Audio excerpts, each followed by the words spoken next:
आपका स्वागत है हमारे चैनल समाधान हर क्वेश्चन पे। आपने हमारे पिछली वीडियो में जाना था वास्तविक संख्या क्या होती है, फैक्टर ट्री क्या होती है, एलसीएम एचसीएफ कैसे निकालते हैं, गुणनखंड विधि द्वारा कैसे निकालते हैं, भाज्य संख्या क्या होती है, अभाज्य संख्या क्या होती है और इनके कुछ फार्मूलेस पढ़े थे। आज हमने पिछली वीडियो में बताया था कि हम शुरू कर देंगे अगली वीडियो में प्रश्नावली एक्सरसाइज। तो हमारे आज हम कुछ सवालों को देखेंगे एक्सरसाइज के। पहला सवाल कहता है गुणनखंडों के गुणनफल के रूप में व्यक्त कीजिए। गुणनखंड में सीधा निकालने हैं, इसका एलसीएम ऐसे अपने निकालना है। गुणनखंडों के गुणनफल के रूप में व्यक्त करना है किसको, 945, 140, 156, 650, 2644, इन सबको कुछ मैं कर दूंगा। बल्कि तो ये तो सिंपल है, मैं इसको समझा दूंगा इतने आसान तरीके से, आप सारे खुद ही कर लेंगे। आप भी खुद ही कहने लगेंगे सर रहने दीजिए, बाकी के सवाल हम खुद ही करेंगे। कैसे? गुणनखंडों गुणनफल के रूप में कैसे व्यक्त करेंगे? सबसे पहले हम निकालेंगे इसे गुणनखंड। पहला हमारा क्या है, 945। ठीक, हम इसको छोटी से छोटी संख्या से काटने की कोशिश करते हैं, इसमें सिंपल सी बात है। ज्यादा बड़ी संख्या से नहीं काटेंगे, ये नहीं करेंगे 15 से काटेंगे, फिर 16 से काटेंगे, ऐसा कुछ नहीं। छोटी से छोटी संख्या, कहीं 2 से कट जाएगा बिल्कुल नहीं। अगर संख्या के लास्ट में 0, 2, 4, 6, 8 आता है तो वो तो ये वही 0 से कटेगा।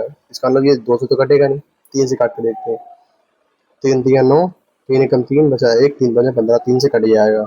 यानी 3 3 9, 3 एकम 3, 3 बचे 15। ये आप 3 से कटेगा ये? हाँ बिल्कुल कट जाएगा। 3 एकम 3, दोनों संख्या डायरेक्ट नहीं काट सकते हैं, 0 बनाना पड़ेगा पहले। यानी कि 3 पंचे 15, 105। क्या आप 3 से कट जाएगा? बिल्कुल कट जाएगा। 3 दिया 9 और 3 पंजे 15। क्या आप 3 से कटेगा?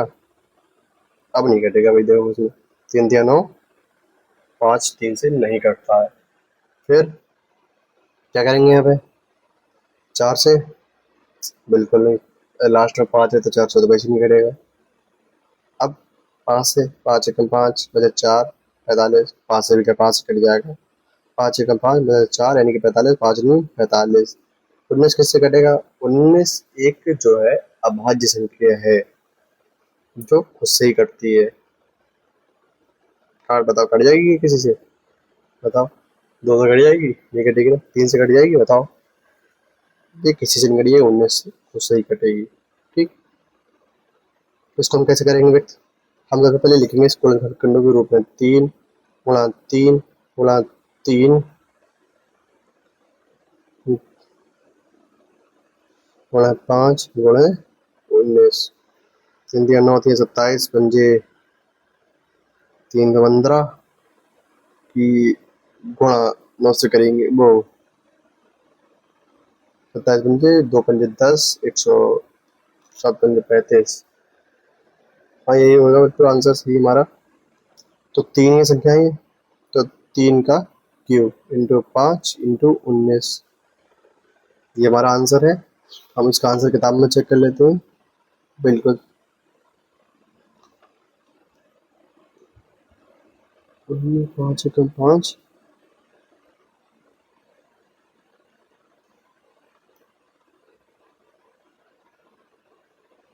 जो 7 कैसे हमने कहीं गलती करी है शायद,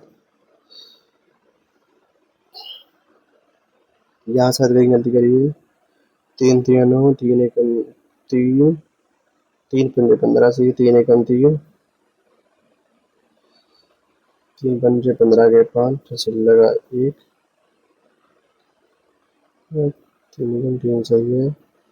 3 3 9, 3 पंजे 15 सही, 5 एकम 5, 5 9 45। आंसर तुम्हारा सही आ रहा है, आंसर यही होगा फिर।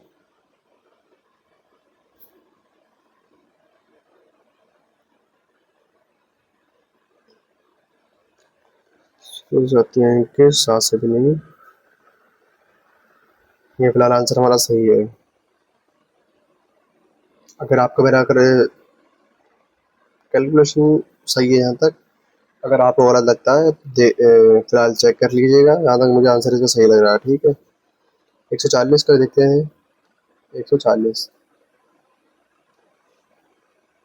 जीरो मैंने बताया था लास्ट में, तो 2 से अपने आप कट जाएगी। 2 सत्ते 14, जीरो का जीरो, जीरो लास्ट में भी है, अभी कट जाएगा। 2 तियाँ 6 आ जाएगी। 2 पंजे 10। क्या आप 2 से कटेगी? बिल्कुल नहीं कटेगी। क्या 3 से कटेगी? नहीं कटेगी। 5 सत्ते 35। अब 7 एकम 7। इसका 2 इंटू 2 इंटू 5 इंटू 7, तो 2 का स्क्वायर इंटू 5 इंटू 7। इसका आंसर ये हो जाएगा। इसका आंसर ये होगा। ठीक, आप इसको देख लीजिए और बाकी के क्वेश्चन आप खुद ही सॉल्व कर लीजिए। ये तो सिंपल से है। ठीक, अब बाकी में क्या, अगले अगले क्वेश्चन कह रहा है पूर्णांकों के निम्नलिखित युग्म के एचसीएफ और एलसीएम ज्ञात कीजिए तथा इसकी जांच की दो संख्याओं का गुणनफल तथा इसकी जांच कीजिए कि दो संख्याओं का गुणनफल एचसीएफ इंटू एलसीएम है।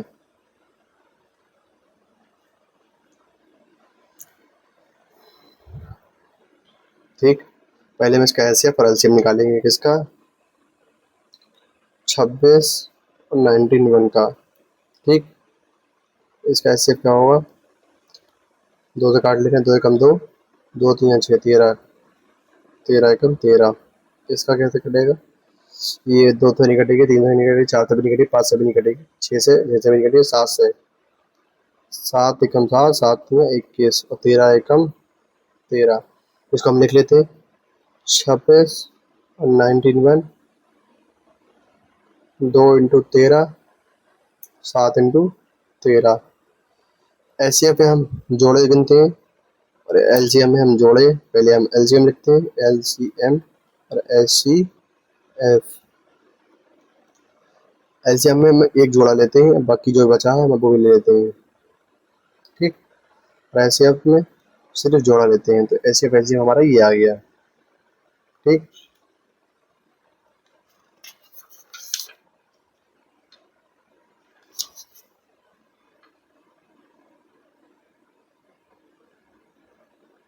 तेरह दूनी 26, सत्ते 182।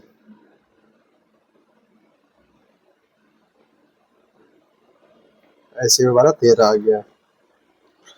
और जांच के लिए मैं बताऊं, जांच के साथ कोई पर्टिकुलर फार्मूला नहीं है, बट लेकिन हाँ, जो हमारा फार्मूला था दो संख्याओं का, a into b equal to a into b का HCF into a into b का एलसीएम। हम एचसीएफ की हम जांच कर लेते हैं। ए इंटू बी लिखेंगे हम पहले। क्या 26 into 91 equal to A B का एचसीएफ हम मान लेते हैं, निकालना है। ठीक है, इक्वल टू एलसीएम के अंदर क्या हमारे पास 182। हम इसको बटे में भेज देंगे, तो 26/91 अपॉन में 182 इक्वल टू एचसीएफ। ठीक, हम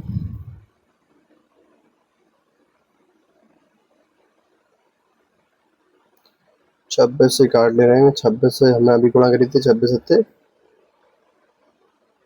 182, 7 से काटेंगे तो 7 से 13।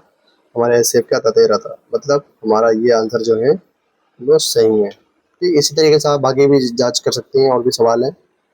ठीक।